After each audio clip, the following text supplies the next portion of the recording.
Gathering frills can feel a little bit laborious, but it's so worth the effort. And there are a few little things you can do to make it a little bit easier. To set yourself up for success, make sure that you're using a polyester thread and not a cotton thread. And you also want to set your machine up to the longest stitch length that you have. We need to start our stitching with a substantial tail of our main thread and our bobbin thread. So make sure you set up your machine with a long section of both, and make sure that these threads are sitting to the back of your machine so that they're free from any of your stitches. We're going to start our first row of stitching, which will be approximately 1/8 of an inch from the raw edge.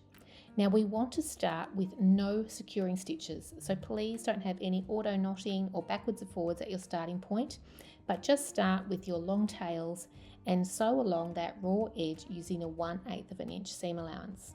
When you get to the other end, again, we need to make sure that we are not securing any of those stitches. So get as close as you can to the end of your section that will be gathered, and then raise your foot and turn your hand wheel until you can freely pull those threads. Now you want to pull quite a section because we need a section at this end for our gathering, and we also then want a section for the start of our next row of stitches. So get quite a nice long length and then cut it halfway to give us those tails, with tails still remaining at the sewing machine. Then again, maneuver those tails away from your foot to the back of your machine so that it will not get caught in any of your stitching. We're going to do the same with the first tails from our first row of stitching. So get them out of the way along with the new tails, and then we're going to sew a row of stitching right next to the previous row at approximately 1/4 of an inch. Now it's super important that you do not cross any of your previous stitches. We want to make sure that there is complete line separate from your first line of stitches with no crossing over, so that they'll be able to freely gather.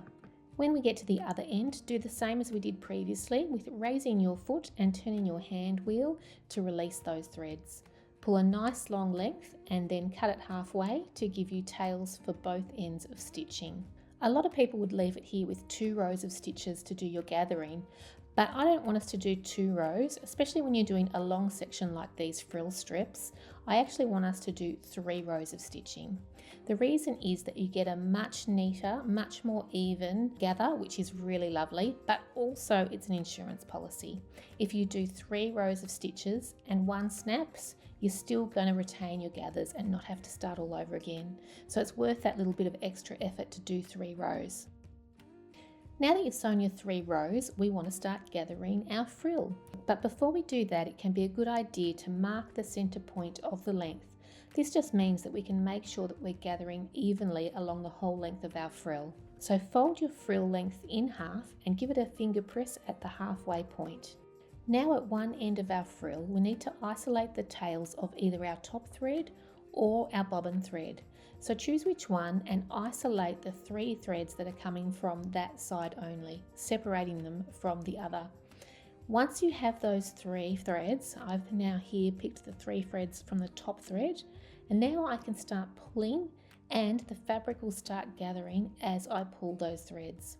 So pull it for a while until you get a nice gathered section on one side of your frill strip. Once you've done a bit of gathering and you've reached your finger press line from before, you want to secure the threads at this end to make sure that those gathers don't release.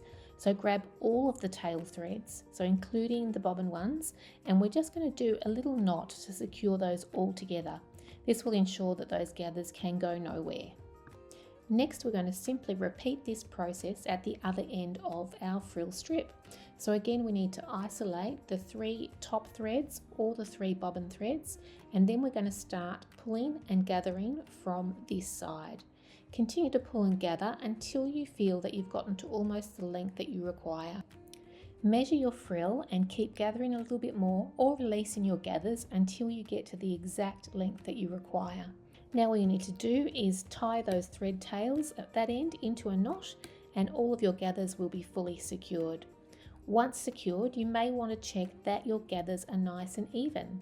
To do this, all you need to do is fold your strip in half where you had your finger press previously, and then just make sure that you have an equal length from both sides of that central point. If one side seems to be a little bit longer than the other, you can maneuver your gathers until they're nice and even. You can then continue to evenly distribute the gathers along both sides so that they're looking nice and neat and ready to be sewn into your garment.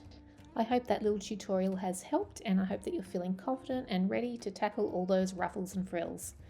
Thank you for following. See you later.